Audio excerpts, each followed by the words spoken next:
Hey there, welcome to Old Man Runner. In today's video, I'm going to review this, the Brooks Glycerin GTS 19. First, I'm going to take it on a short run around Dublin. Then I'm going to stick it on the turntable and list and go through its specifications. Then I'm going to review the shoe. And finally, I'm going to see if I can recommend it. Brooks say that the Glycerin GTS 19 is the new Transcend. I've owned all 7 iterations of the Transcend. So the question is, and why I bought this shoe is the Brooks Glycerin GTS 19 really the Transcend 8? As I said, I had all 7 iterations of the Transcend. So to me, it's my traditional go-to shoe. So I took it to a traditional part of Dublin, Georgian Dublin, to Fitzwilliam Square. These houses were built around a communal garden, which was the square. But now they're mostly professional offices, lawyers, accountants, things like that. And like many of the world's squares, it's not actually a square, it's a rectangle. But then so is Tiananmen Square. Leicester Square is sort of lozenge shaped. Who knows what shape Times Square is? If you know, put something in the comment below. But let's have a run around and look at the shoe in action.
I hope you enjoyed the run around Fitzwilliam Square. It's a lot shorter than running around Tiananmen Square, which I'd love to do again, but we're still in lockdown. It's a bit further than my 5K. But let's stick the shoe on the turntable and look at their specifications.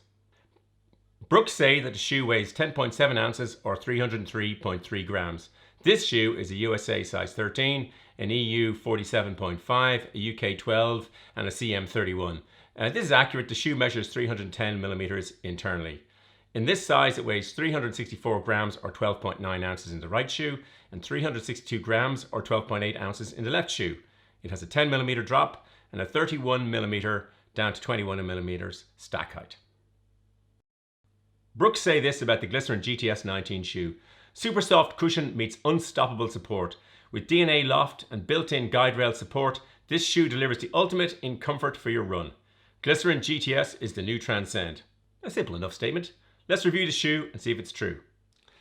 There's one word for this upper, and that is plushy. It's nicely padded at the heel, nice structure, nice padded tongue, lovely feel to the fabric on the top. When you pull it, the laces are very easy to tighten. They flow through the eyelets nicely. doesn't over tighten your shoe. Very easy to get comfortable in. Very easy to get comfortable in this shoe.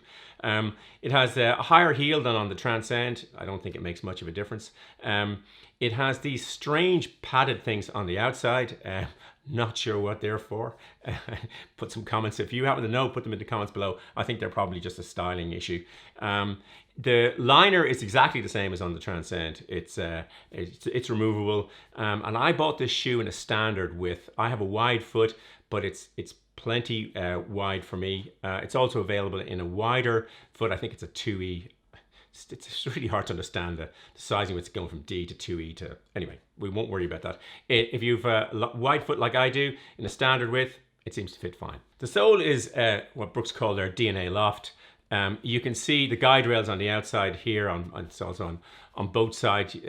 Typically what Brooks do on their stability shoe, you've got these sort of or slashed lines and the word guide rails printed on them. The regular Glycerin is pretty much identical, just without those pieces.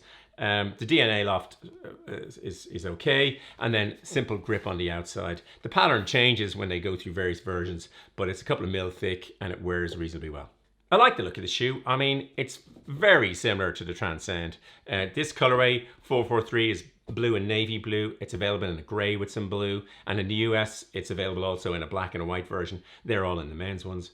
I think there's a pinky one in the ladies' ones. I like it. It hasn't substantially changed from the Transcend. I don't like these triangles. I think they're superfluous. I like the reflectivity, but otherwise I find them superfluous. There's the funny outside pieces. There's a lot of little Brooks logos pointing in and out. I do like the fact that you can get there's a contrasting color to the guide rails. So on all of the Brooks ones now, on the guide rail ones, they're all picked out in these slash lines. Yeah, I like it. I like the fact that below it says designed in Seattle. So yeah, nice shoe. It doesn't bring the game on very much in terms of shoe design, but that's not what it's trying to do. Brooks say that this shoe delivers the ultimate in comfort for your run, and I think that claim stacks up. I mean, it's a very comfortable shoe. The upper is probably the most comfortable of any shoe that I have in terms of its general feel as you put it on. But the base isn't as soft, for instance, as on this Hoka One Clifton 7. This is a much cushier, springier base. But when I went around Dublin, I ran 15K at the weekend. I mean, I filmed around the square on the Saturday, and then Sunday we went around 15K around Dublin. Just stick them on, run around, enjoy yourself, don't have to think about them.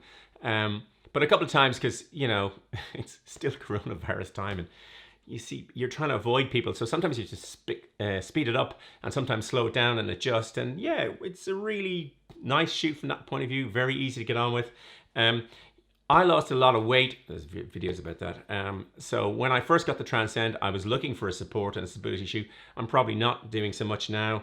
I reckon the regular Glycerin, which is pretty much identical apart from the guide rails not being there, if you don't need the support, probably just as comfortable to run around in. My Transcend 1s, which I still have, are outside my 5K, so I can't show them to you.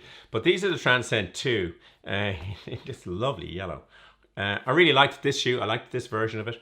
But it has a sort of mesh, a plastic mesh on the outside. Very similar to my Hoka One Carbon X SPEs.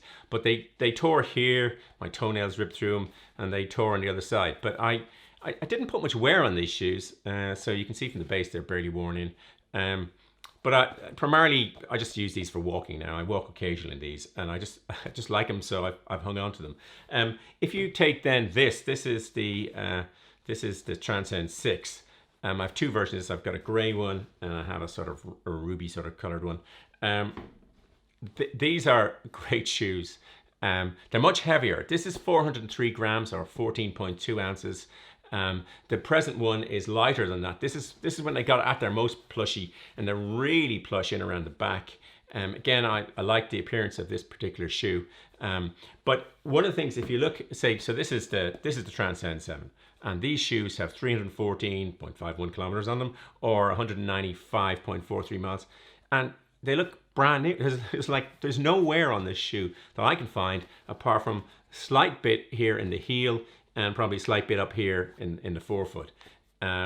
So there's a slight wearing on the fabric there. That's all I can see, but that's probably not for me.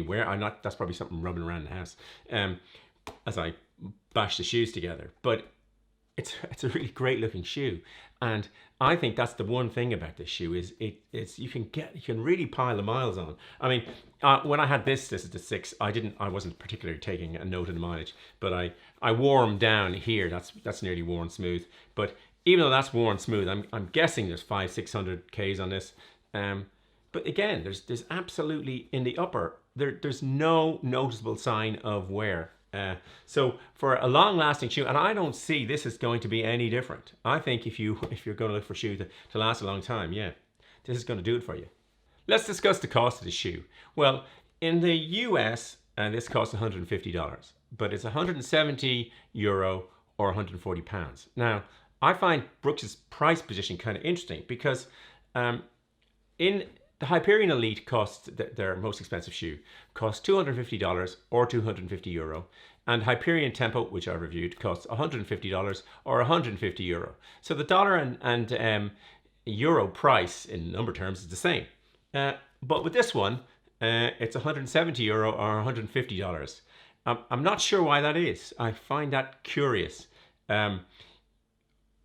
But at $150, I think it's a very good value because it's a long-lasting shoe. So we'll do a review. So this, I think, is my best performing shoe in terms of how little worn it is after 300K. I'll do a review of a variety of shoes in a couple of weeks, when I've got through all the new ones that have suddenly arrived. But anyway, so you're getting a lot of longevity out of the shoe, and even at €170, I think it's worth buying. So the cost wouldn't put me off compared to other shoes. Should you buy this shoe? At the start of the video, I was trying to figure out whether this is the new Transcend 8 or an entirely different shoe of its own. And the answer is yes. I think it's a shoe that's well worth buying. But is it the new Transcend 8? Well, kind of yes, kind of no. In ways, Brooks have been moving the two shoes together. So if you took this to Transcend 6, very plush, it narrowed down, it slimmed down to the Transcend 7. And essentially this is almost identical to that shoe. When I ran around the block a couple of times in each one trying to alternate, trying to figure a difference between them, I couldn't. So if I was you and you can still get the Transcend 7, that's what I would buy.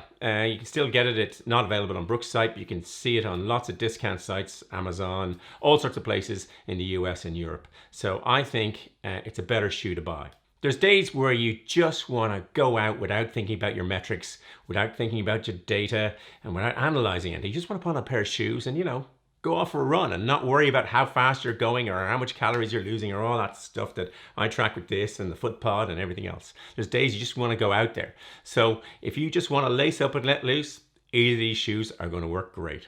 I hope you enjoyed this video and found it useful. If you did, it'd be great if you hit the like button. As always, I'll put lots of links in the description and answer anything that you raise in the comments below.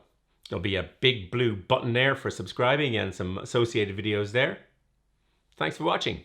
Until the next video, just keep running along.